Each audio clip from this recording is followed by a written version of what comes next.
Hello SLAPAFISH community, and welcome back to another World Tanks console video. So in this video, I'm going to be doing another tank review. This time, it's going to be on the General Skoda T27, a premium Czech tank that just came out today. It's a tier 8 autoloader medium tank. Yeah, I know I'm kind of repeating myself right there, but a little. So let's get right into this. So I'm comparing the Skoda T27 to the TVP VTU and the Ragnarok. The Ragnarok is not really a good comparison because it's a limited time thing, a limited time tank. But I'm still going to compare it because a lot of people are going to bring up, it's like, okay, why would you get the General when you can buy the Ragnarok? When the Ragnarok's in the game? Well, simple, limited edition. But anyway, let's just go over the stats. And first of all, you'll notice the weight is missing. I couldn't get the weight of the General because it's not on Tankopedia yet, so that's why. So basically, the General has the best horsepower and best horsepower per ton at 22.5. And also, this is the Tech Tree variant.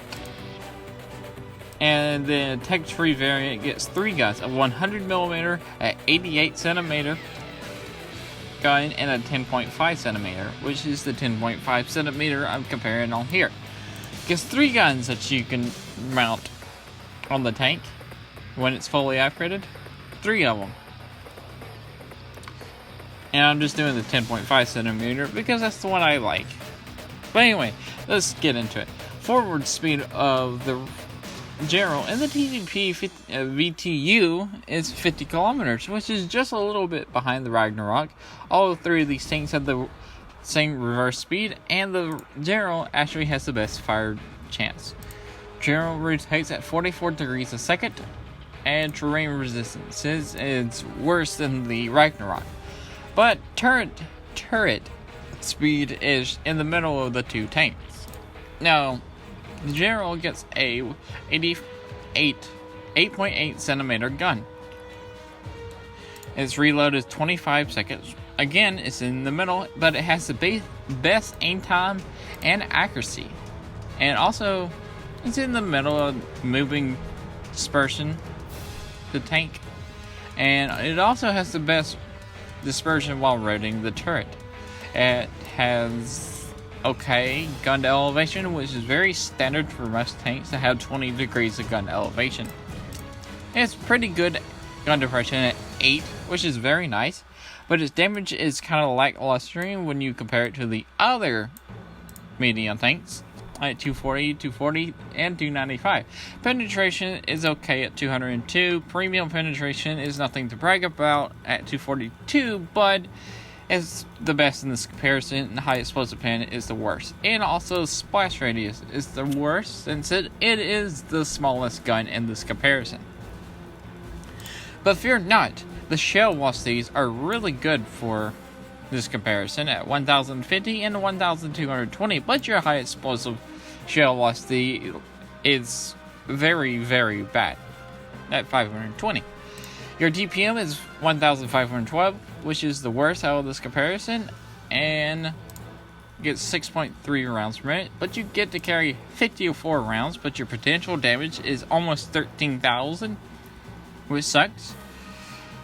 That means you can't really carry that many of different rounds, so yeah. When you start carrying, you'll notice when you start running out of ammo. And now, I did say it is an autoloader. 3-shot autoloader that does 720 for its entire clip, and inner clip reload is 1.8, which is the same thing as the Ragnarok. Most Czech tanks have a inner clip reload of 1.8 or a 1.5 when you get to higher tiers.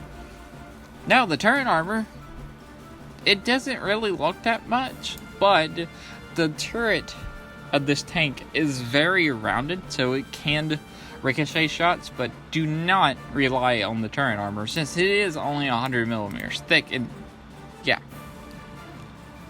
hull armor is okay. It's basically the same hull armor as the tier 9 Czech tank, the Skoda 250.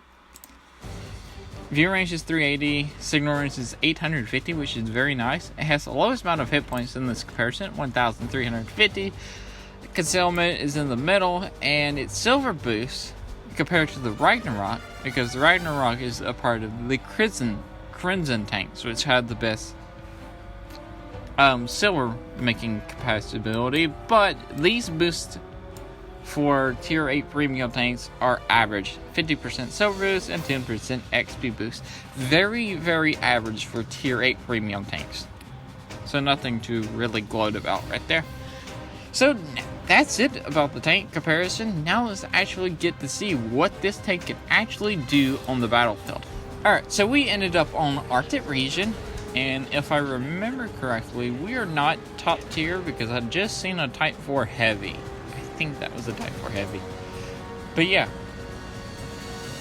So, now let me actually tell you my first response. What the? I see a bright light. But anyway, let me tell you about my first thoughts about this tank. When I was first comparing the stats to the Ragnarok, when it first came out, when the servers were still down. So, I was like comparing, and I was like, wow, the Ragnarok actually beats it out a lot of the way. Beats it out in almost every way. But when I first got to play this tank, now I actually bought this tank because I said I was going to buy it anyway, because it was a Czech autoloader, and Czech autoloaders are fun. But when I first got to play it, I was like, wow, this tank plays really differently from the Ragnarok. Its playstyle is just different.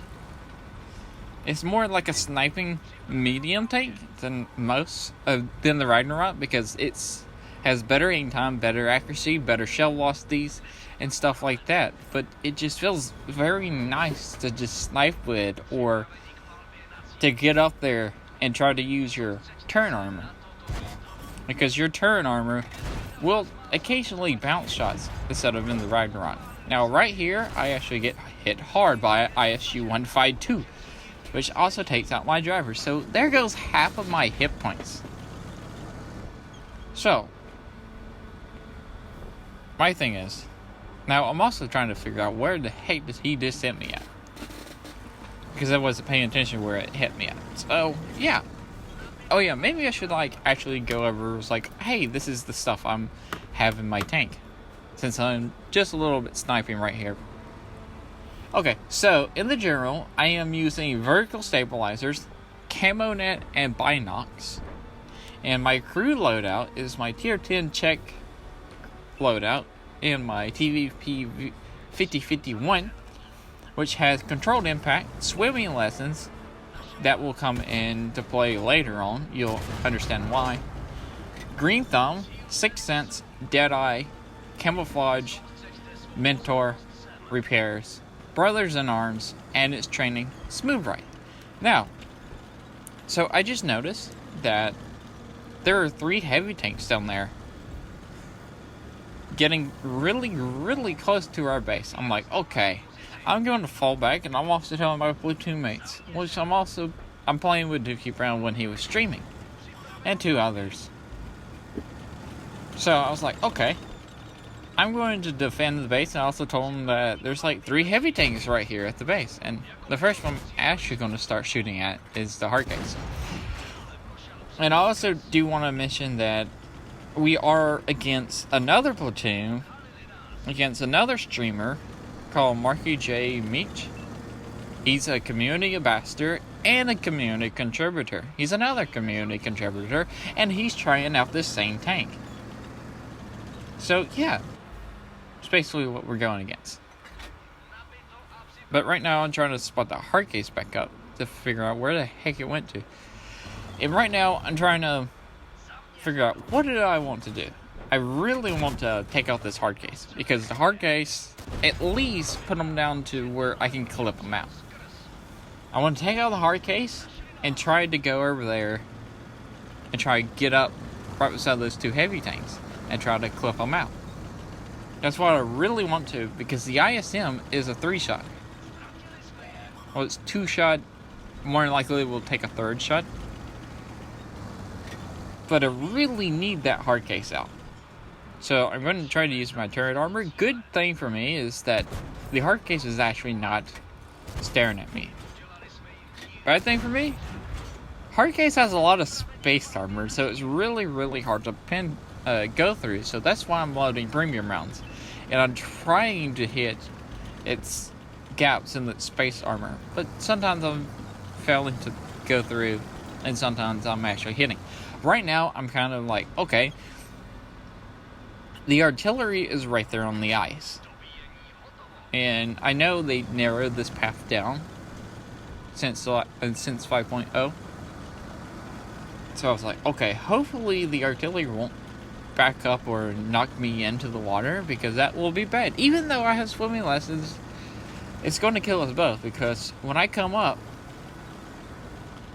I'm going to break the ice and the artillery is going to fall in and we're both going to die. So, yeah. So, right there, you see me back up because I was really thinking, I was like, okay. There was a guy right there, I think it was the ISM that was over there, and I wanted to go clip him out, but he didn't get spotted, and my platoon mates was like, okay, we're rushing these guys now. I'm like, okay, give me a second and I'll come over there and help y'all out. So that's why the swimming lessons are coming important right here. So yeah, swimming lessons are very helpful. Especially if I didn't have swimming lessons, I couldn't make this play and save a lot of my hit points and just get over here behind these guys. Okay, we managed to take out the 32, and with my final shot, I tried to put it right between the space armor of the hard case. But we failed to go through because we hit the space armor. So right now I'm backing up to try to get behind cover, because I know artillery is probably focusing this place, because where else would we be focusing? Because this is the only place there's tanks, except the guy in F1, which is stuck over there. He is completely stuck. So, remember how I said there was another general on the enemy team, Marky J. Mitch? Yeah. Well, that's him over there. I got scared when I first seen him looking at me and putting shots into me. I was like, okay, I'm dead right here. So that's what I thought. But apparently that first shot that missed me was his first shot. So he only fired 2 shots into me, and I managed to survive. Also, what I'm doing right here is, okay, they're on the base circle, and they know exactly where we are. The only thing they don't know where it is the artillery. I don't think they know where the artillery is. So, my platoon mate's over there. He doesn't know what I'm doing. I didn't tell him. I forgot to tell him. He's like, okay, we need to reset this base now because they're about to cap out. I'm like, I know, I'm working on that. So he pushes up. This is not by intent, but he pushes up, gets their attention, and dies. So they have no idea I'm behind them. And I managed to put all 3 of my shots in, taking out Marky J. Meach, and taking out the 32, a prototype. I think that was the 38A2 prototype. And putting a shot into the ISU 152, which is very helpful. At this point in time, I have no idea the stockade is stuck. I have no idea. It wasn't until now, until my platoon mate's like, the stockade over there is stuck. I'm like, oh, great. So I gotta take out these ISU 152. So I know where the ISU 152 is, but I didn't know where the other medium tank was. And there's artillery, so I was gonna die anyway. Something didn't really make me mad, so yeah, okay. My plan was to take out the ISU 152, then fall back, reload, figure out where the medium tank is, or go kill the artillery. And that was my plan. But plans don't always work, so that ended in a defeat. But it was a really nice game. It showed off how to play the tank, how the tank works. It really did. We made 76,000 silver, did 3,000 3,366 damage, got top of the leaderboards, and we got 3 kills. And that's it for me. If you like this video, remember to like, comment, and subscribe. Also, remember to SLAPAFISH because why would you not? And peace out. See ya.